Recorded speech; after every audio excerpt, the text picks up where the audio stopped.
皆さんこんにちは。トニー高谷です。今日は雨どいの取り付けをいたします。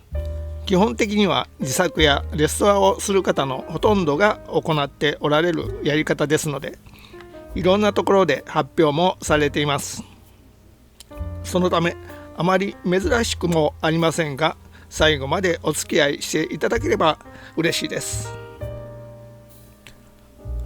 作業方法としましては定番なのですが、いざやってみると雨どいがまっすぐにつかずに曲がっていたとか、取り付けで生じた余分なハンダの処理に手間取ったりとか、私としては好きな作業ではありません。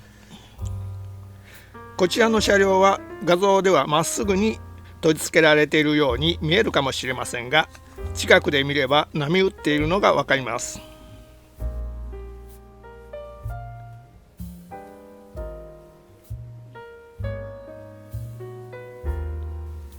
今回雨どいに使用するのは、今ご覧いただいた車両にも使った厚さ 0.4mm 幅 0.6mm の帯板です。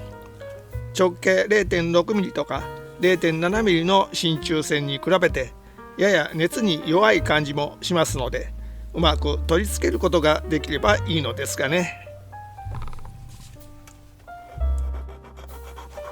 まず雨どいを取り付ける前に残っていた表差しを削り取ります。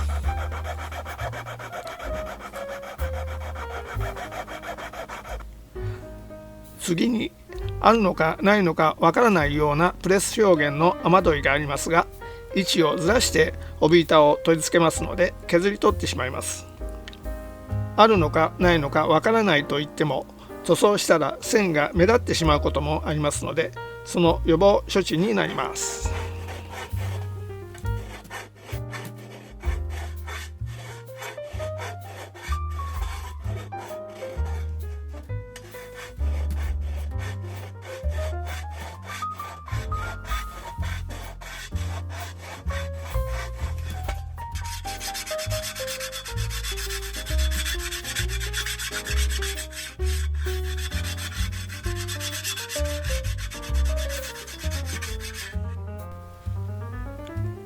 雨どいの取り付け位置を描きますが、このような側板が平らな車両の場合はスケールを当てて描くこともそんなに困難ではありません。またエコーモデルのシルヘッダー取り付け器具を使用する方も多いようです。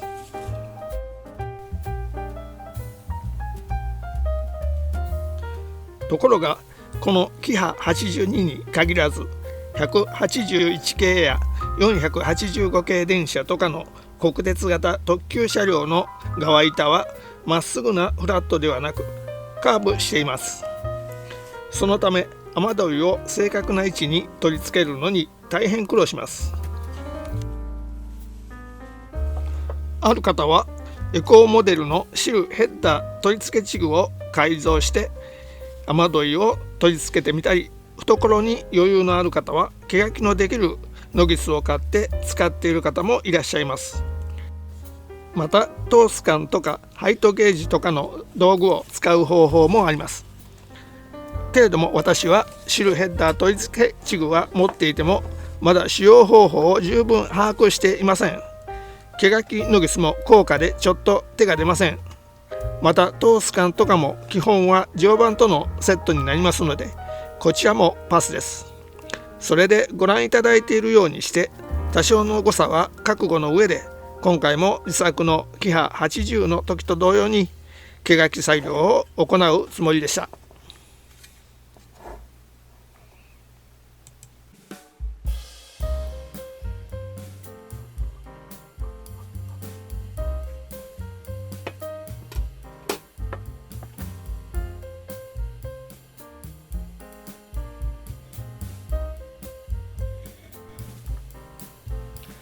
ところが前回の筋彫りで先がなまってきた手書き針の返芯を Amazon で探していたら、こんな道具を見つけました。平行線筋彫りツールの名で売られていた中国製の商品です。ご覧のようにしてネジで手書き位置を調節できます。針は付属のレンチで調整できます。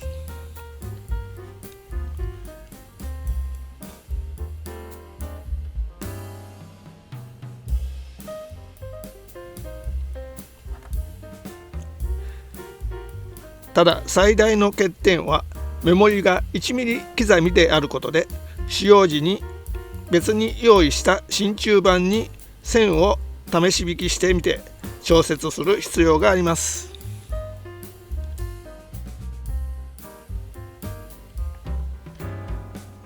それでは実際に線を引いてみます。毛書き線を引くときにはツールがご覧のように傾かないように注意しなければなりません。この点は高価な毛書き用のゲスも同じだと思います。その対策としてプラシートで厚さ 2.5 ミリの仮の床板を作ってみました。あとは仮の床板を基準にして毛書き線を引きます。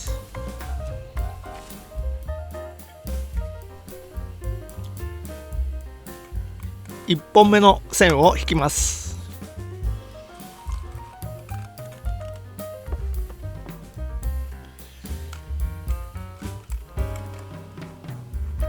行ったり来たりの2度引きはやめた方がいいかもしれません。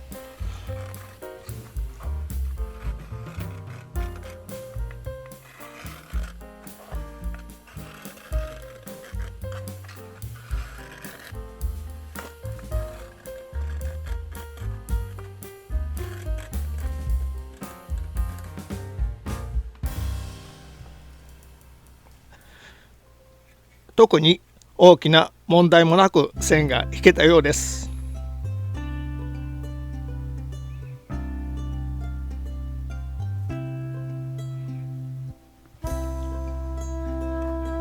2本目の毛書きです。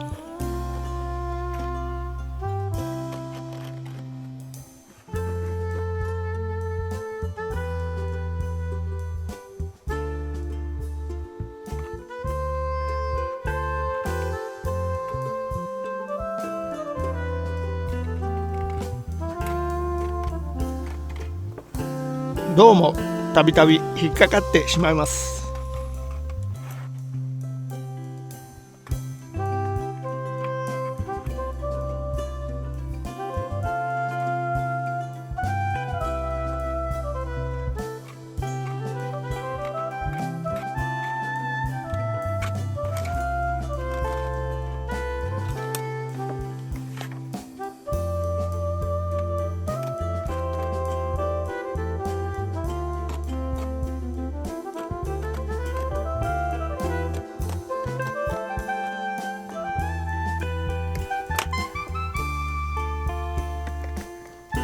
3本目の毛書きです。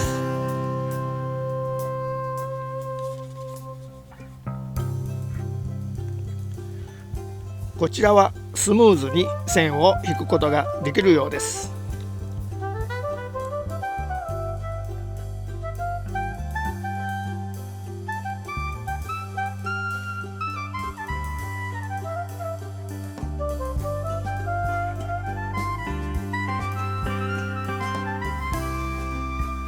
毛書き線を引き終わりました。ほぼ所定の位置に引けたように思います。とは言ってもこのツールだけに頼るのはどうかとも思いますので、毛書き線にスケールを当てて確認してみます。線を引く際に行ったり来たり二度引きしたり、針が引っかかったところなどで毛書き線がほんのわずかに横にそれたりしていましたので、修正を行いました。小さいツールですので力加減が難しくて慣れるまで少し時間がかかりました。使い方次第ということにはなりますが、便利な道具ではないかと思います。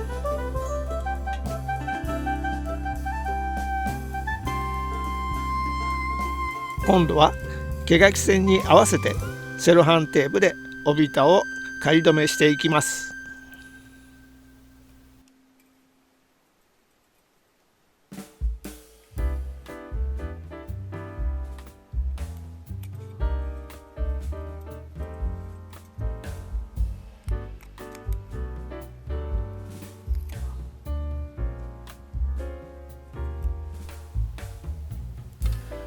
仮止めが終わったらスケールを当ててみてまっすぐになっているか確認します。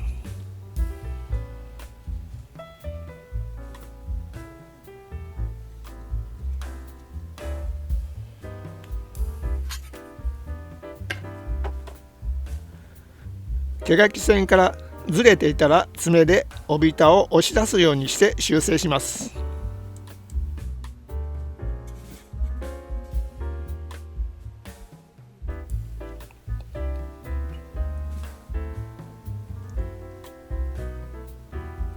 セロハンテープのないところにハンダをつけて仮止めします。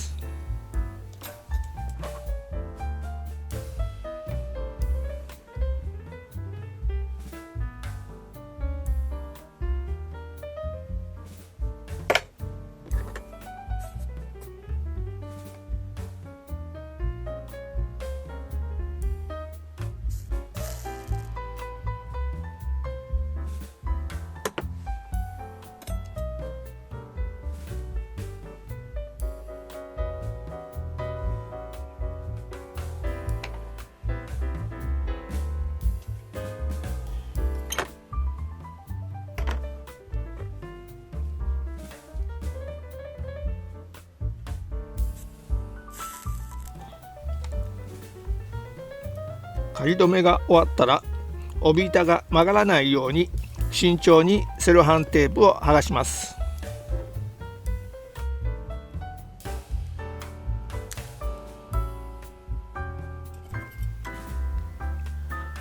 この後帯板全体にハンダを流しますが注意点を少し述べます。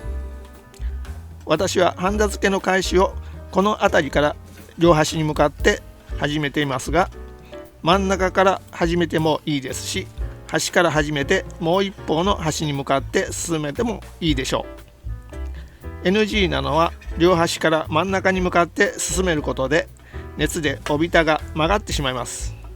この点はアングルの取り付けと同じです。ステンレススケールを帯板に当ててセロハンテープで固定します。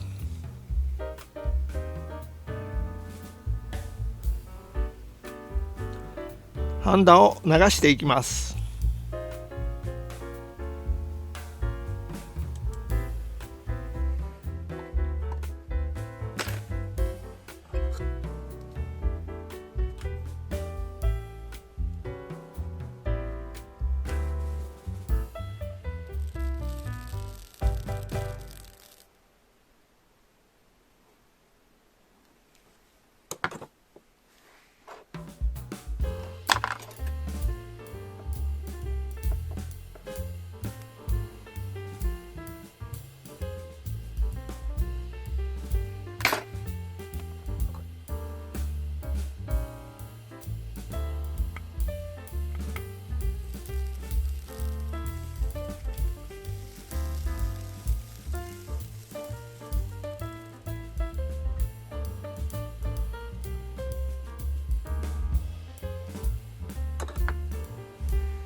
この後も一気にハンダを流してもいいのですが、スケールを固定する関係で途中で小休止です。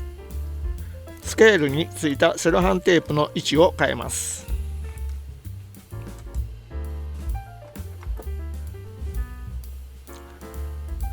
再びハンダを流します。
両端は反ったり浮いたりとおびたに曲がり癖がありましたので、ピンセットなどで押さえながらハンダ付けします。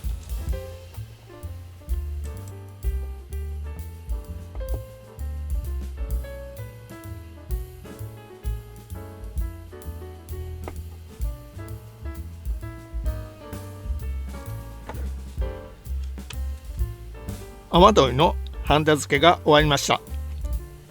今回は心配していたような曲がりはなかったので一安心です。次は不要なハンダを除去する木下げ作業に移ります。木下げといっても木下げと名の付いた道具は持っていません。まずは彫刻刀で盛り上がったハンダを除去します。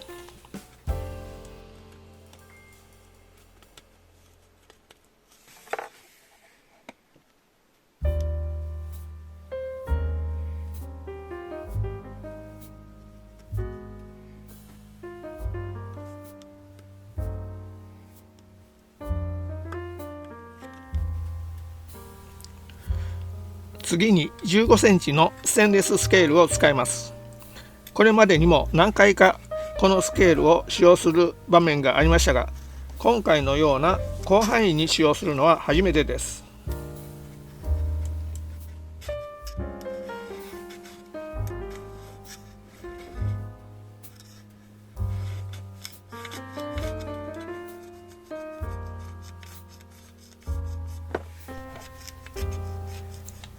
いやー、思ってた以上にこのスケール使えますね。神話の15センチのスケール。この作業をしたことのない方にはわからないかもしれませんが、目から鱗です。なんで今まで気がつかなかったのでしょうね。すごいです。動画が長くなりますがごめんなさい。もう少しご覧ください。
雨どいの下側からハンダがにじみ出ています。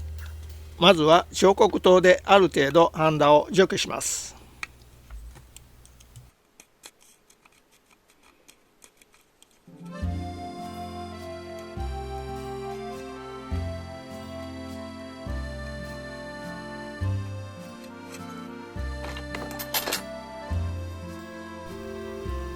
ウェーブの平刀でさらに取り去ります。この作業では結構使える道具です。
木下げ作業が終了しました。仕上げは木下げバケと目の細かいサンドペーパーで行っています。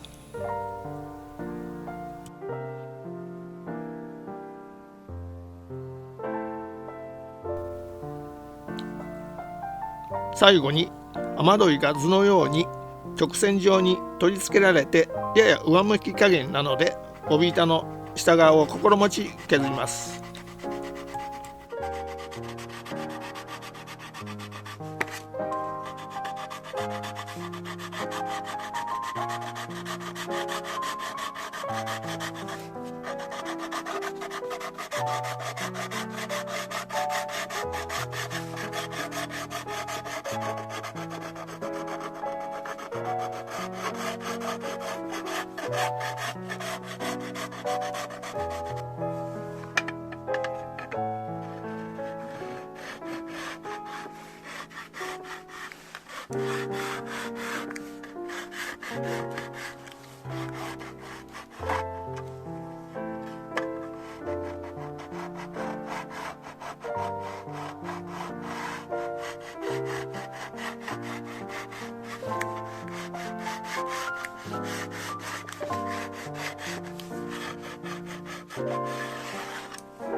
はい、これで雨どいの取り付け作業は終了しました。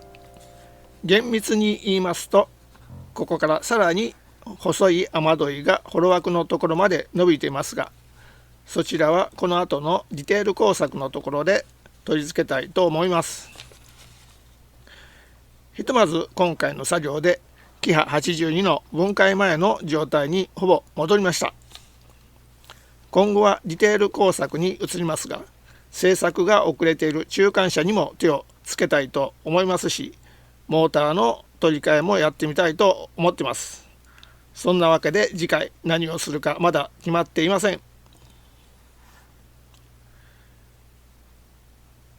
ということで今回もご視聴いただきありがとうございました。